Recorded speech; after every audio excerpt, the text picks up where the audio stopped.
You're broadcasting from this morning. Yeah, Leanne, it's very hard to tell the inspirational story of Nelson Mandela without mentioning KwaZulu-Natal. It's because he had so many notable events right here in this province. As you were talking about the first democratic elections, he cast his ballot at Inanda at the Ishlange High School, the grave site of John Dube, the first president of the African National Congress. But he made a lot of profound, rousing speeches here in KwaZulu-Natal as well. You remember in the 90s, he gave this speech. There was a lot of trouble here during that time, violence.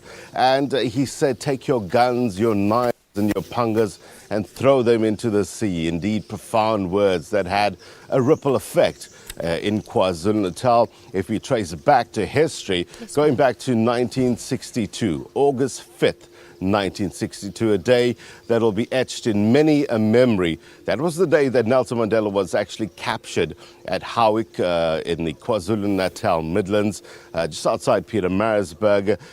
He was en route to Johannesburg and he was cornered by police. And you'll remember he was charged with incitement as well as leaving the country illegally. He was sentenced to 5 years on Robben Island.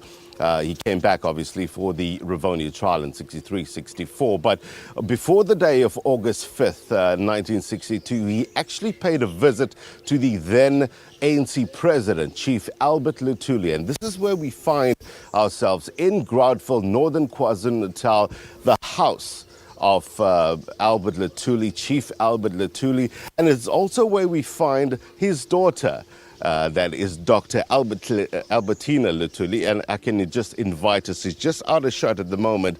Dr. Albertina Luthuli, thank you very much indeed for your time. Your father was another amazing man. He won the Nobel Peace Prize, the first African to win the Nobel Peace Prize. I want to explore this relationship between Madiba as well as Chief Albert Luthuli. But first, let me just take you back to Thursday. It was an important day. Where were you when you heard the news that Nelson Mandela was no longer with us? Well, thank you for having me in the program, and I greet the nation out there. And at this moment also, I want to take the opportunity to pass my condolences and this feeling of great sadness to the Mandela family, who must be really shattered right at this moment, and they are there in our hearts. To answer you, I got the news about just before midnight on Thursday. I was driving from Umhlanga to my home in Palito, and I was called. The call came from my daughter, who is in New Jersey, in New York, and she said, "Mommy, have you heard the news?" I hadn't. And then she broke the news, I was shattered, yeah. And it's one of those things, that we sort of like expected that it's going to happen, but when it did happen, it had this, a shattering effect.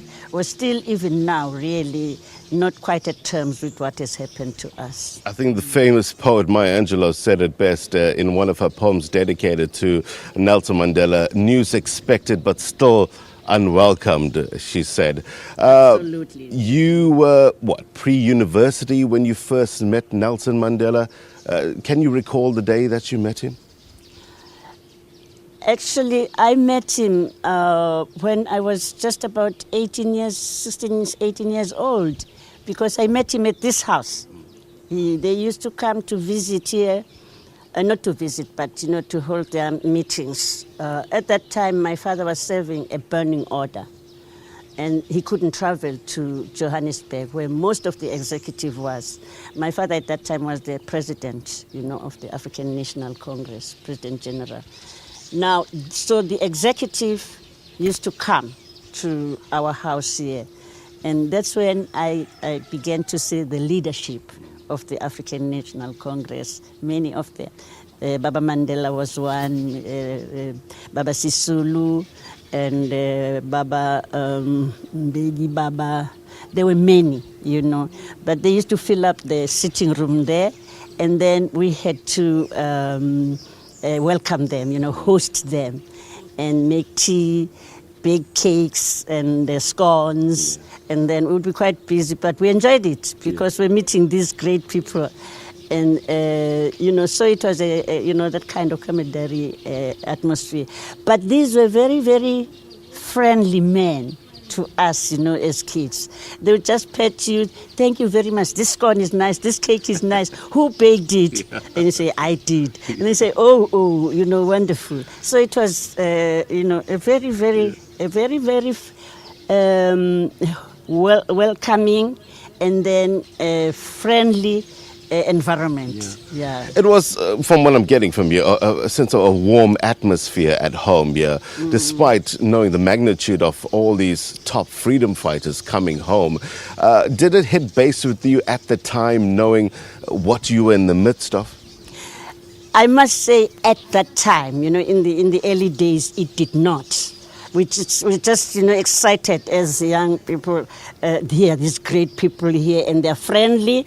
They are like anybody else that when I go out of the house here, I meet any other elderly person. But we knew, with the older ones in the in the family, we knew that they were there on serious business. Yeah, and because my father was a very open person.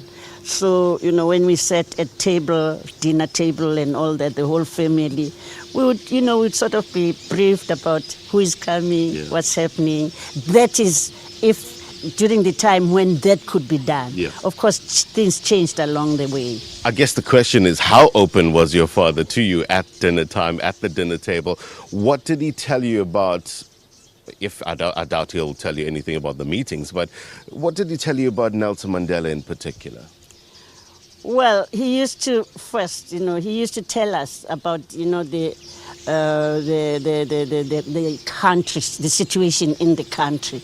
Explain that to us, and then we ask him questions, we talk, and then he would then, go on to explain that that's why they are holding these meetings here, and they're discussing matters of changing the bad situation that exists in the country under the apartheid government, and that has to change because really they don't. We're told about racism. We're told about how brutal, this regime was, how departed it was from, humanity and human things that should be the business of any government, how we were, oppressed and, just that kind of talk, sensitizing us. But of course, he wouldn't go into the detail of what they themselves were faced with having to do something about the situation, the detail of what they were doing. But then, this sensitized one, it got you to know that the country I'm living in is really no good. Something needs to happen, And I can see my father full time at trying to change things. So that's how, But Baba Mandela was a part of this. And he stood out because of his, tall figure. And he was young. He was young compared to the others. And, you spotted him. And, of course, he would be also, a very kind man, embracing. Oh, Albertina, as we got, going along with these many meetings, it became just a homely affair. But I must say that I've got full experience of, the warm, caring side and down-to-earth side of Baba Mandela. Yeah.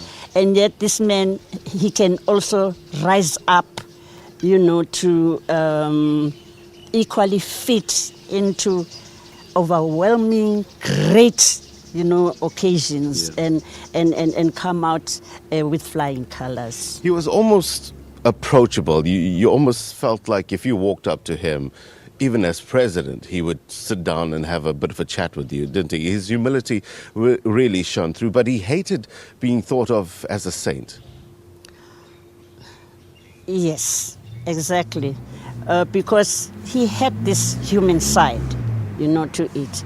I have to say that, as I've been saying, that was the ethos.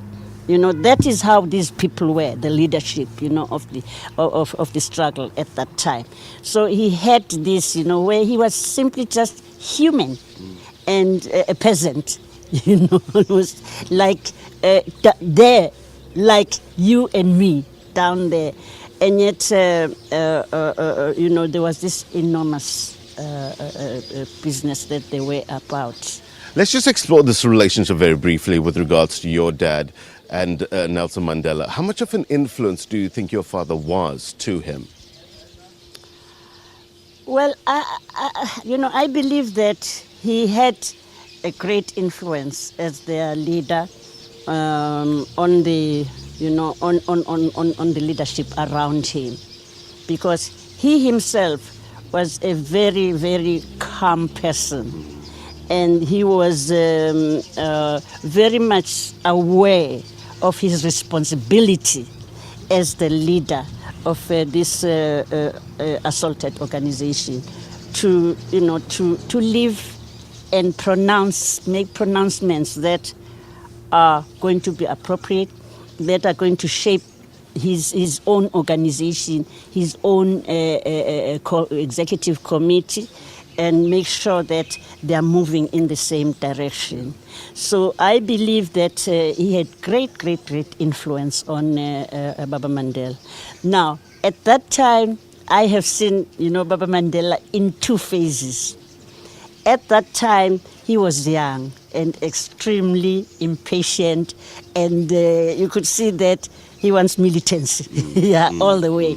And my father had the uncomfortable task of, bringing calm, in a situation like that. Because the main thing was, which my father used to talk about, was if you are going to embark on anything which brings out people, into confrontation with the regime, at that time, it must be well thought out, because the regime was waiting for that. Yeah. It was all out. It was waiting for us to do something which would make them come and just mow us down, as happened in 1976. Yeah. But, it didn't start in 1966. They always had that in mind, that we must be sure that it will bear fruit. It will take our cause forward, rather than just people being made cannon fodder. And I guess they were on the same page in terms of, your dad won the Nobel Peace Prize in 1960, received it in 1961. That was the real time where Mkhonto Sizwe were really kicking off. But they were on the same page in terms of saying this is the only other route to take, isn't it? Oh, yes, they were. But it took a lot of discussion. It took a lot of to and fro convincing.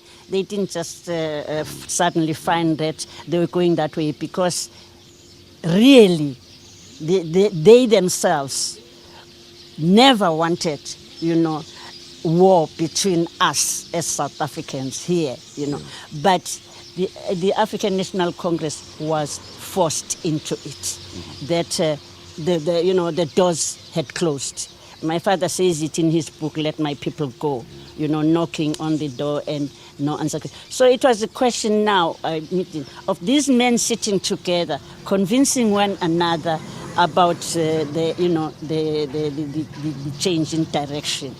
And it was achieved, because the ANC was really an organization that was responsible and acted as a collective. You first met, as you mentioned, Nelson Mandela when you were about 18 or so. Then he comes out of prison, all smiling, with Winnie Madikizela Mandela holding his hands, fist in the air, smiling. But obviously you saw the world on his shoulders. Did you see that? I understood you were in exile at the time. What did you see on your screens? Yes, I was in exile in Zimbabwe, and we had been informed by our chief rep Kingsley Mamabolo. I think he's in Harlem now, someone, it's an ambassador in Harlem, you know, like that. He informed us. We were, you know, a close community, as you would, you know, in a small country in exile. So he informed us that Mandela was going to be coming out at a certain time. We must meet at, you know, one spot in the office, in our office there, and see it happen. And there he came. There he came, towering, you know, and with Winnie, you know, Winnie Mandela on his side.